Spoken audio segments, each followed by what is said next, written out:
Good day everyone, I am Glasibel Lumungo from BSEd Filipino 1A. Today, I will share with you my explanation about my instructional materials, the President of the Philippines. To be a president, you should be qualified to serve the Philippines institution. You are ready to take responsibility of the Philippines. What is president?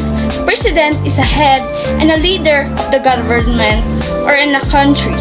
Under the Article 2 of the Constitution, the president is responsible for the execution and enforcement of the laws created by Congress. The president of a nation also is, generally speaking, the head of the government and a fundamental leader of the country or the ceremonial head of state.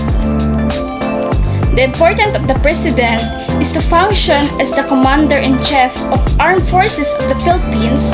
As a chief executive, the president exercises control over all the executive departments, bureaus, and offices. So now, I will introduce to you the first to 16th President of the Philippines. The first President is Emilio Aguinaldo. Emilio Aguinaldo held the office in the year 1899 to 1901. He is the first President of the First Republic. He is known as the President of the Revolutionary Government. The second President is Manuel L. Quezon.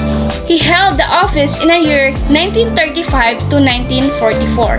He is the first President of the Commonwealth. He is known as the father of the Filipino language. The third president is Jose P. Laurel. He held the office in the year 1943 to 1945. He is the founder of Caliba-P, or Association for the Service of the New Philippines. The fourth president of the Philippines is Sergio Osmeña. He held the office in the year 1944 to 1946. He is the second president of the Commonwealth. The fifth president of the Philippines is Manuel L. Rojas. He held the office in 1946 to 1948. He is the first president of the Third Republic. He held the office just for 1 year and 10 months and 18 days. The sixth president of the Philippines is Elpidio Quirino. He held the office in 1948 to 1953.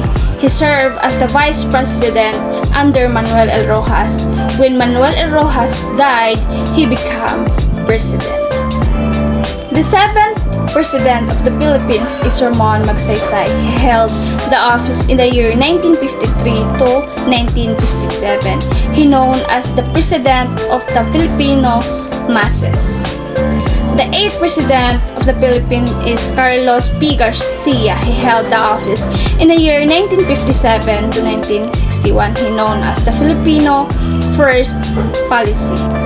The ninth president of the Philippines is Diosdado Macapagal. He held the office in the year 1961 to 1965.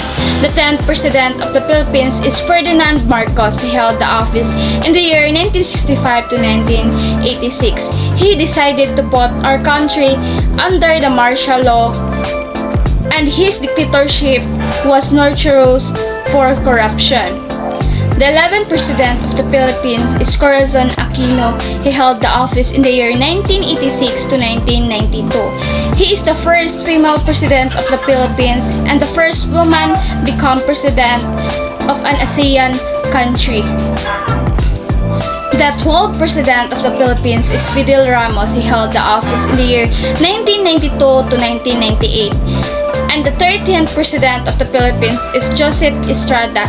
He held the office in the year 1998 to 2001. And the 14th President of the Philippines is Gloria Macapagal Arroyo. He held the office in the year 2001 to 2010. And the 15th President of the Philippines is Benigno Aquino III. He held the office in the year 2010 to 2016. And our last 16th President in the Philippines is Rodrigo Roa Duterte. He held the office in the year 2016 to 2022.